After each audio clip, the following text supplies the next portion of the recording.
All right, so this is what the cutter station's currently looking like. So we got rid of all the unnecessary mail trays up here.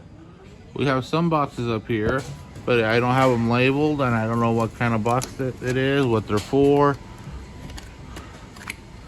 So we'll need to put some sort of label there.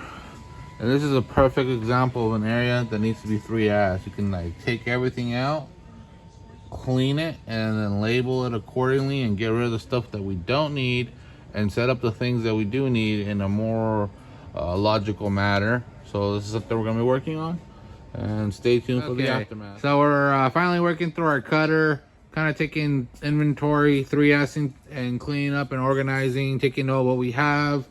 And again, excess inventory. Found a calendar from 2023 that we don't really need. And yeah, so it's a work in progress, but Frank's helping out, and we're going to tackle this together. Hopefully set up the cutter so that it's set up in a way that's more conducive to our productivity. All right, so this is our work in progress.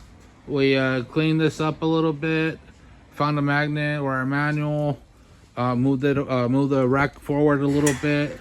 So we're still in the process of sweeping, standardizing, but we had excess inventory. So these things, some of these actually have value because we use these for certain jobs and like as protection from the clamp. But there's only a couple standardized sizes we actually need. So we got rid of like 80% of these little excess pieces, and the ones we are keeping, we're gonna label accordingly to kind of indicate what they're actually for. So that we know that they actually serve a purpose. We got a little joggers here for the paper, and so we're gonna label everything, and then once we consolidate what we need, we'll figure out what we're gonna do with the excess space. I'm proposing using some space for some of the major boxes that we use, but I'm sure we can find other applications that are also lean. All right, I'm really proud of Frank. This looks so much better. Such an awesome arrangement. Again, I mean, as time goes on, we can always make improvements here and there, and that's kind of part of the assignment, but big difference. Look what we have here. A little warning to use gloves when you're like cleaning and messing it, and guess where the gloves are?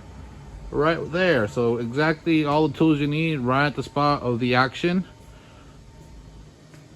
So our next step will be to add some packaging up here for items that make sense, possibly even add a tape gun. You know, now we know what we need and don't need. We got rid of a bunch of the stuff. Like I said, the stuff we do keep, we're gonna have to label and standardize. But overall, I'm very happy with this outcome. This is kind of how I want this cut station to look like moving forward. All right, so yeah, I just want to go over the different improvements we see. So obviously lean's about safety. So we're safer now that we have our gloves more readily available. We got rid of excess inventory. No more over processing, because now we don't have to go through all these little different cutter things and look for the one we need. It's going to be a more efficient use of space. So no more over processing. Again, since we don't have the excess inventory, that also goes hands in hand with over processing. Hopefully we minimize defects now. Less motion involved, since we don't have to go looking around for the things we need, since they're readily available. So yeah, overall great improvement, guys. And this is honestly going to be the worst shape you're going to see this cutter moving forward, because moving forward it's only going to be about improvements and making things better.